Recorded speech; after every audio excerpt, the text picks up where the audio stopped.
নমস্কার। কঠ উপনিষদ আমার অগ্রজ কবিদের পরামর্শ মাথায় নিয়ে এই সপ্তাহ ধরে পাঠ চলছে। হয়তো আগামী আরও দু একটি দিন এই উপনিষদটি সম্পূর্ণ পাঠের জন্য আমি ব্যয় করব। পড়ছি দ্বিতীয় অধ্যায় তৃতীয় বল্লী 102 সরলার্থ। এই যে সংসার বৃক্ষ, ইহা অশ্বত্থের ন্যায় অচিরস্থায়ী। সর্বোচ্চ ব্রহ্মরূপ মূল হইতে ইহা উৎপন্ন। ইহার শাখাগুলি জীবাদি রূপে নিম্ন দিকে বিস্তৃত। ইহা সনাতন অর্থাৎ প্রবাহক্রমে নিত্য। এই সংসার বৃক্ষের যিনি মূল, তিনিই ব্রহ্ম। তিনি শুদ্ধ, তিনি অমৃত বলিয়া কথিত। তাহাতেই পৃথিবী সহ সমস্ত লোক আশ্রিত আছে। কেহই তাহাকে অতিক্রম করিতে পারে না। ইনি সেই নচিকেতার জিজ্ঞাসিত আত্মা। 103। এই যাহা কিছু জগৎ মানে জাগতিক পদার্থ সমস্তই প্রাণরূপ ব্রহ্ম হইতে নিঃসৃত হইয়া প্রাণে স্পন্দিত অর্থাৎ ক্রিয়াশীল হইতেছে।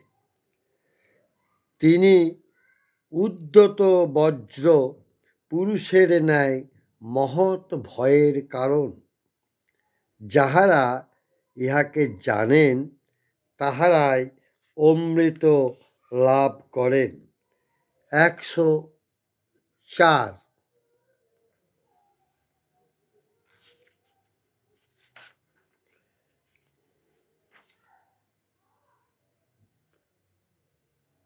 ইহারই ভয়ে অগ্নি তাপ দেয়, ইহারই ভয়ে সূর্য উত্তাপ দেয়, ইহারই ভয়ে ইন্দ্র, বায়ু ও পঞ্চম মৃত্যু যম ধাবমান অর্থাৎ স্ব-স্ব-কার্যে প্রবৃত্ত হয়। এখানে একটু বিশদে পাঠ করছি। যে জড় ও জীবজগৎ এই পরম পুরুষের ভয়ে তাহার শাসন মানিয়া চলিতেছে তাহা নয়, লোকপাল দেবগণও তাহার শাসনে অবস্থিত। অগ্নি, সূর্য, ইন্দ্র, বায়ু প্রভৃতি দেবতাগণই এই জগতের লোকপাল এবং অতীব পরাক্রমশালী, কিন্তু ইহারাও সর্বশক্তিমান পরমেশ্বরের অলঙ্ঘ বিধানের অধীন হইয়া স্ব কর্ম ক্ষিপ্রতার সহিত সম্পাদন করে।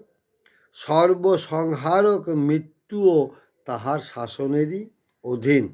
তাহাকে অতিক্রম করিয়া স্বাধীন বা স্বতন্ত্রভাবে কার্য করিবার শক্তি কাহারও নাই।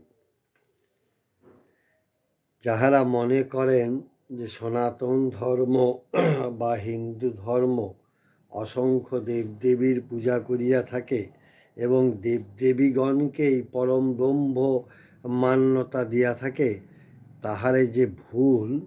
উপনিষদের এই শ্লোকটি তাহার প্রমাণ। আমার মন্ত্রদ্রষ্টা ঋষি কবিদের প্রণাম জানাই।